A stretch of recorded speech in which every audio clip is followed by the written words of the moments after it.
अस्सलामुअलैकुम स्टूडेंट्स। आज का हमारा टॉपिक है जी लैग्रांज मल्टीप्लायर्स मेथड। हम ऑप्टिमाइजेशन कर रहे हैं non linear optimization but with constants. और यहाँ पे हमारे पास पर्टिकुलर टाइप ऑफ कांस्टेंट्स हैं जिसमें हमारे पास जो ज़ेर बहस हैं वो है जी इक्वालिटी कांस्टेंट्स, यानी हम जितने भी डील्स कर रहे हैं वो सब इक्वालिटी कांस्टेंट्स होंगे। ठीक है, तो इसके पहले दो मेथड्स हम ऑलरेडी पढ़ चुके हैं। ठीक है, अब हमने इसका थर्ड मेथड पढ़ना है लैग्रांज मल्टीप्लायर्स मेथड। पहले हमने डायरेक्ट सब्स्टिट्यूशन पढ़ा, हमने सेकंड कांस्टेंट वेरिएशंस पढ़ा, थर्ड हम लैग्रांज मल्टीप्लायर यूज कर रहे हैं। ठीक है, अच्छा अब एक बात आपने एक जहन में रखनी है कि हमारे पास तीनों मेथड्स एक दूसरे से रिलेटेड हैं, बल्कि पहला तो इन दो से इतना रिलेटेड नहीं है, लेकिन ये जो लास्ट दो मेथड्स हैं, फॉर एग्जांपल लैग्रांज मल्टीप्लायर और कांस्टेंट वेरिएशन मेथड, ये दोनों तकरीबन आपस में रिलेटेड हैं। ठीक है, तो हम वही वाली कंडीशन ही यूज कर रहे हैं जो लैग्रांज जो कांस्टेंट वेरिएशन प्रॉब्लम में ही हमने ड्राइव की थी। हम यहाँ से अभी वो सिर्फ प्रॉब्लम को सिर्फ दो वेरिएबल्स और वन इक्वालिटी कांस्टेंट के साथ थोड़ा सा डिस्क्राइब करना चाह रहा है कि हमारे पास लैग्रांज मल्टीप्लायर होगा क्या। तो बेसिकली ये वही टर्म है जो कांस्टेंट वेरिएशन की नेसेसरी कंडीशन थी। ठीक है, एक्सट्रीम पॉइंट्स के लिए हमने वही ली, और इसमें ये जो हमारे पास ये जो ब्रैकेट्स का फैक्टर आता था, इसमें से हमने क्या किया, हमने ये जो जी ओवर जी के साथ थी, हमने इसको ये कर लिया कि ये जो एफ है ये भी तो मल्टीप्लाई हो रहा है, तो इसकी जगह ये और ये आपस में इंटरचेंज कर दी इनकी जगह। ये देखें, ये एफ आ गया, ये अब सेम वेरिएबल्स के साथ आ गए ना। ठीक है, अब इस फैक्टर को विद माइनस साइन हमने लैम्डा का नाम दे दिया, और ये जो लैम्डा टर्म है it is called your Lagrange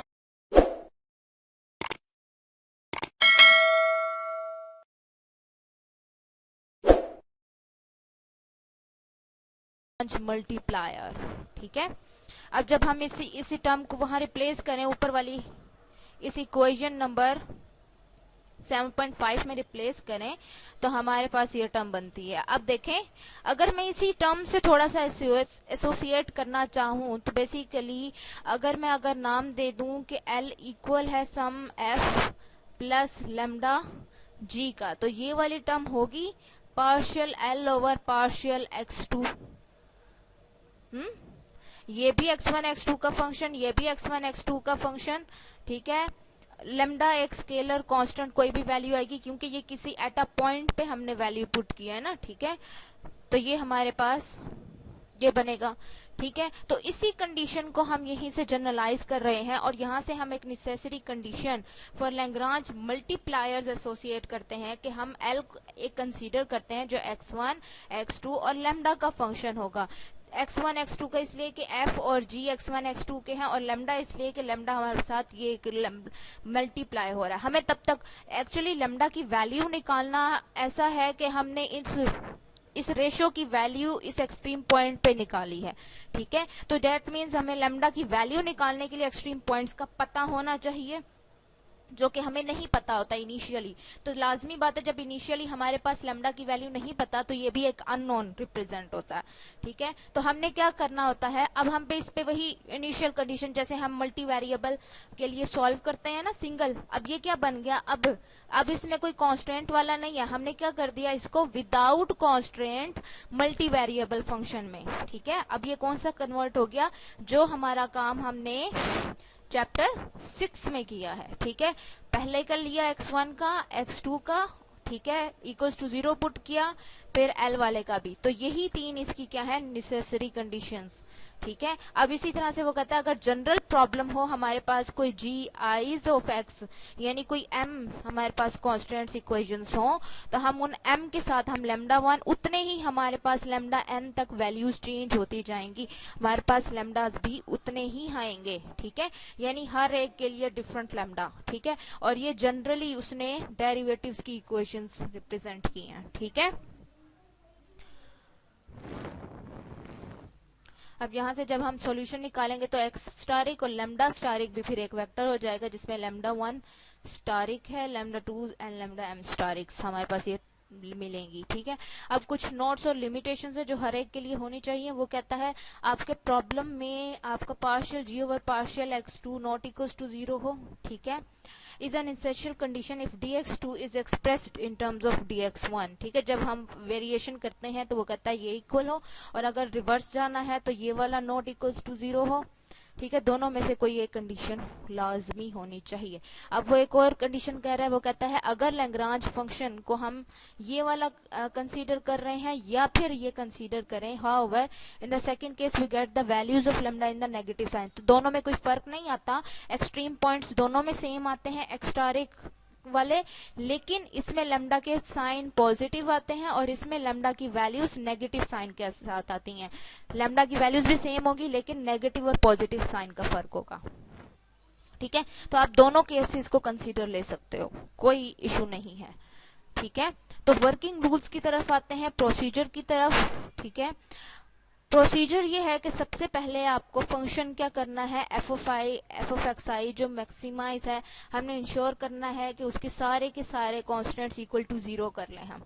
उसके बाद हमने लैग्रांज फंक्शन बनाना है। ठीक है, लैग्रांज फंक्शन बना के हमने नेसेसरी कंडीशंस राइट करनी है। ठीक है, फिर उसमें हम क्या करेंगे, हम फाइंड करेंगे एक्साइज और लैम्डा जे स्टार के वैल्यूज। ठीक है, फिर हम एक्सट्रीम वैल्यूज फाइंड करेंगे कि आया वो एक्सट्रीम्स हैं कि नहीं है।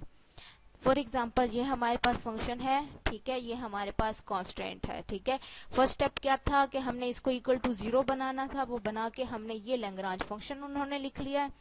ठीक है, ये आपका F of x plus lambda और ये आपका कांस्टेंट। ठीक है, अब पहला partial L over partial x1 निकाला तो ये वैल्यू आ गई आपके पास एक इक्वेशन, इसके साथ ये आपकी दूसरी इक्वेशन, और लैम्डा के लिए ये आपके पास तीसरी इक्वेशन। ठीक है, अब अगर देखें तो इन दो में से मैं x1 और x2 की वैल्यू निकाल सकती हूँ। लैम्डा की दो वैल्यूज तो नहीं आ सकती ना, लैम्डा की एक होगी, तो ये दोनों लैम्डा में कन्वर्ट हो सकते हैं। यहां से x1 की वैल्यू आ जाएगी आपके पास -2 लैम्डा ओवर 6। ठीक है, और यहां से आपके पास x2 की वैल्यू आ जाएगी 3 लैम्डा ओवर 8। ठीक है, अब ये जो दो वैल्यूज आई हैं, हमने सेम काम करना है हर प्रोसीजर में। इन दो इक्वेशंस में से या यहाँ जितनी भी इक्वेशंस होंगी उनमें से एक्साइज निकालने हैं इन द फॉर्म ऑफ लैम्डास, और उसको इस वाले में पुट कर देना। यहाँ से जब इसमें पुट करेंगे तो यहाँ से हमारे पास वैल्यू मिलेगी हमें किस फॉर्म में, लैम्डा की फॉर्म में। ठीक है, हमें वैल्यू मिल जाएगी लैम्डा की। ठीक है, फॉर एग्जाम्पल पुट करके देख लें, 2 into -2 lambda over 6 -3 lambda over 8 -10 equals to 0। तो ये आ जाता है, ठीक है, -2 over 3 lambda -9 over 8 lambda -10 equals to 0। अब इसे सॉल्व करके यहाँ से आप लैम्डा की वैल्यू निकाल सकते हो, तो इसे सॉल्व कर लें आप लोग। ठीक है, तो यहाँ से लैम्डा की वैल्यू जो हमारा ये बुक वाला दे रहा है, ठीक है, तो ये कह रहे हैं कि हमारे पास जो लैम्डा है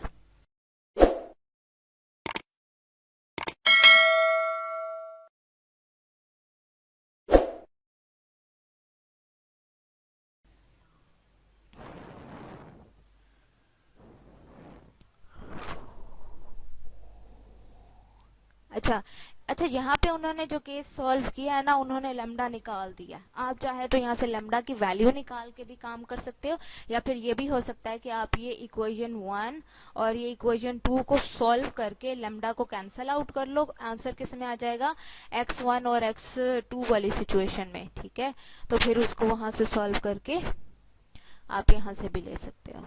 ठीक है, वैल्यूज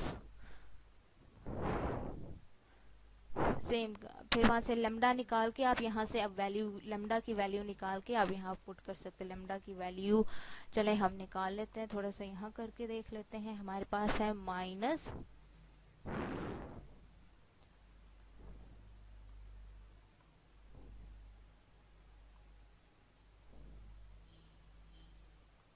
हमारे पास है -2 over 3 -9 over 8 2 lambda is equals to 10। ठीक है, अब इन दो को सॉल्व करें तो ये 24 minus 16 minus 27 into lambda is equals to 10।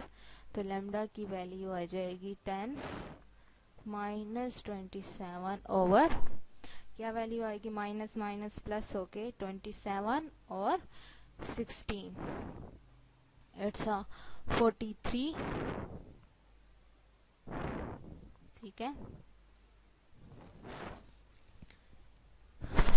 जब इसको 10 के साथ करेंगे तो ये हमारे पास लेमडा की वैल्यू आ जाएगी माइनस 270 ओवर 43। इसकी अगर कोई फॉर्म बनती है आर्बिट्रेरी, मतलब एक फॉर्म, कुछ सिंपलेस्ट फॉर्म बनती है तो आप वो निकालेंगे, नहीं तो यही वैल्यू आप अपने x1 के उसमें और x2 के केस में पुट करेंगे और आपके पास वही आंसर आएगा जो यहाँ आ रहा है।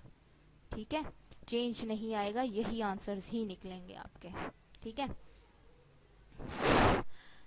और एट द एंड जब आपके पास एक्सट्रीम वैल्यूज आ जाएंगी तो आप फंक्शन में पुट करेंगे तो आपके पास उस पॉइंट पे आपके पास फंक्शन की वैल्यू मिल जाएगी आपको कि मिनिमम कितना है। अब ये था सिंगल कॉन्स्टेंट्स के साथ। अब ये देखें, ये फंक्शन 3 वेरिएबल्स है और इसके पास 2 कॉन्स्टेंट्स हैं। ठीक है, तो इसमें हमने सेम, अब इसमें वो कह रहा है कि आपने तीनों मेथड लगाने हैं। ठीक है, जब तीनों मेथड्स लगाने हैं तो पिछले 2 मेथड्स वो कह रहा है इलस्ट्रेशन 7.4 और 7.9 में हो चुके हैं, आप वहां से टैली कर सकते हो। ठीक है, अब यहाँ पे जब हम लैग्रांज फंक्शन लिखेंगे, अपना फंक्शन λ1 अपना पहला कॉन्स्टेंट, λ2 अपना दूसरा कॉन्स्टेंट, तो वो हमने लिख लिए। अब हमारे पास ये जो L है, अब ये 3 वेरिएबल्स आ रहे हैं, x1 x2 x3 λ1 λ2। ठीक है, 3 ये x वाले और 2 लैम्डास वाले, तो कितने डेरिवेटिव्स आएंगे, पार्शियल 5। ये हमने 5 पार्शियल डेरिवेटिव्स निकाल लिए। ठीक है, अब यहां से देखें x1 x2 x3 वैल्यूज आ रही हैं। ठीक है, और λ1 λ2 है यहाँ पे। अच्छा, इन दो को सॉल्व करके, इन दो इक्वेशंस को अगर मैं प्लस माइनस इन दो को प्लस करते हैं तो मेरे पास वैल्यू आ जाती है x1 plus x2 plus 2 λ2 equals to 0। λ1 cancel हो जाता है आपस में। ठीक है, तो एक ये वैल्यू बनती है और एक ये। ठीक है, तो λ2 की वैल्यू अगर मैं यहां से निकाल के इसमें पुट कर देती हूँ तो ये बन जाता है x1 plus x2 minus 2x3 is equals to 0। अब ये एक इक्वेशन। ठीक है, इस वाली इक्वेशंस में x1 is equals to x2 उठा के यहाँ पुट कर दो और यहाँ पे भी पुट कर दो, और फिर यहाँ पे ये जो 2 इक्वेशंस बनेगी इन 2 को सॉल्व कर लो। ठीक है, ये भी किया जा सकता है, या फिर वो एक तरीका ये भी कर रहा है कि तीनों को एक साथ प्लस करके ये वैल्यू निकाल रहा है, 3 λ2 इज इक्वल टू 0। ठीक है, अब वो कह रहा है क्योंकि इसकी वैल्यू 1 है तो λ2 की वैल्यू -1 ओवर 3 आ गई। ठीक है, यहां से मुझे x3 की वैल्यू मिल गई। ठीक है, थर्ड इक्वेशन से। फिर उसी तरह से फर्दरली वो फर्दर मूव करेंगे और हम सब इक्वेशंस में से पुट करके हम वैल्यूज निकाल लेंगे। ठीक है, जब हमारे पास सब वैल्यूज आ जाएंगी, हम x स्टार एक ये वाली वैल्यू इसमें पुट करके यहाँ से हम अपना मिनिमा निकाल लेंगे।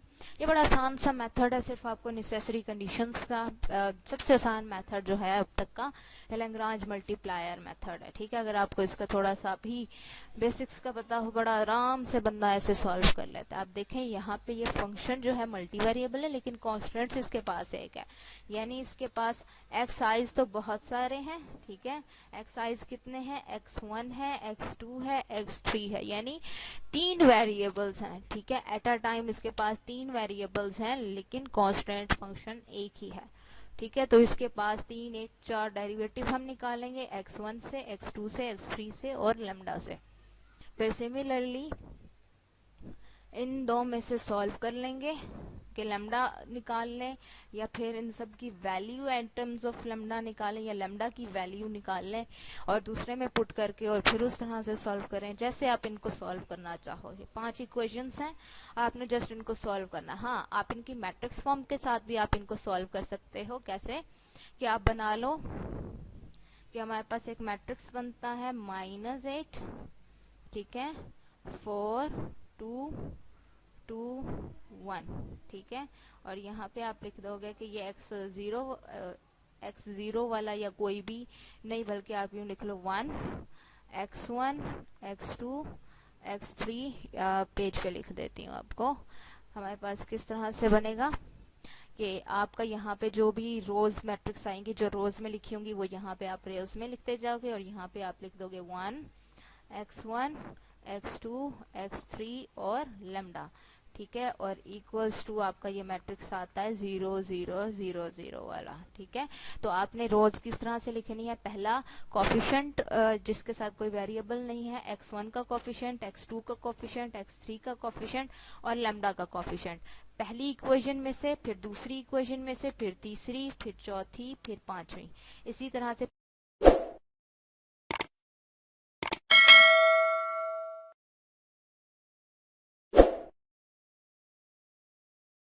फिर आप इस मैट्रिक्स को सॉल्व कर लेंगे। किस तरह से सॉल्व करना है ये आपको पता है, ठीक है। अब इसका एक एगमेंटेड मैट्रिक्स बनाएंगे। एगमेंटेड मैट्रिक्स को आप सॉल्व करने के लिए यहाँ पे आइडेंटिटी बनाएंगे, गॉस जॉर्डन, गॉस एलिमिनेशन, बहुत सारे मेथड्स है, उस तरह से भी सॉल्व किया जा सकता है, या इक्वेशंस को साइमल्टेनियसली भी सॉल्व किया जा सकता है।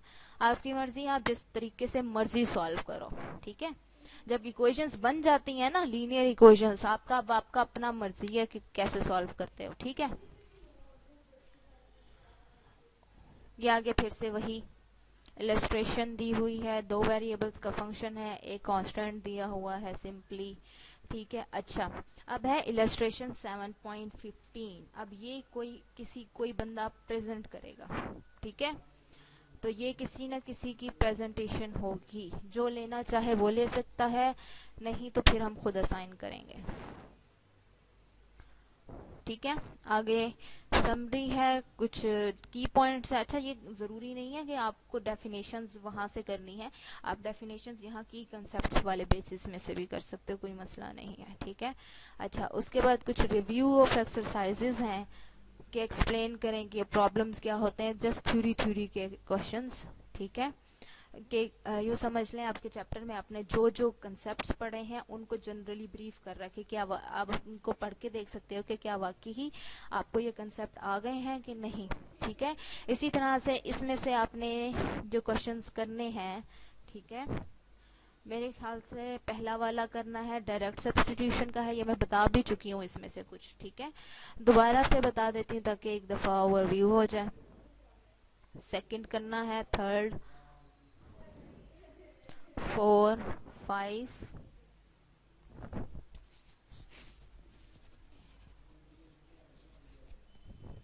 6, ठीक है। उसके बाद हमने 8 9 10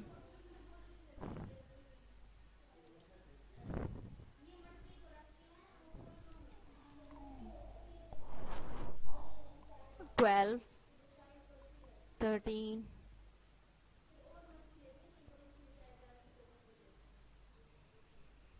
14 15 16। अब 16 से ऑनवर्ड जितने हैं उनमें ना तीनों काम करने, तो 16 17 18, ठीक है। उसके बाद 19 20 और 21। अब बाकियों में से 28 26 25 24, ठीक है। ये सब क्वेश्चंस हैं जो आप लोगों ने करने हैं, ठीक है। तो इसी के साथ हमारा चैप्टर 7 एंड हो गया। इसके बाद हम चैप्टर 8 से स्टार्ट करेंगे, ठीक है। ओके जी, अल्लाह हाफिज।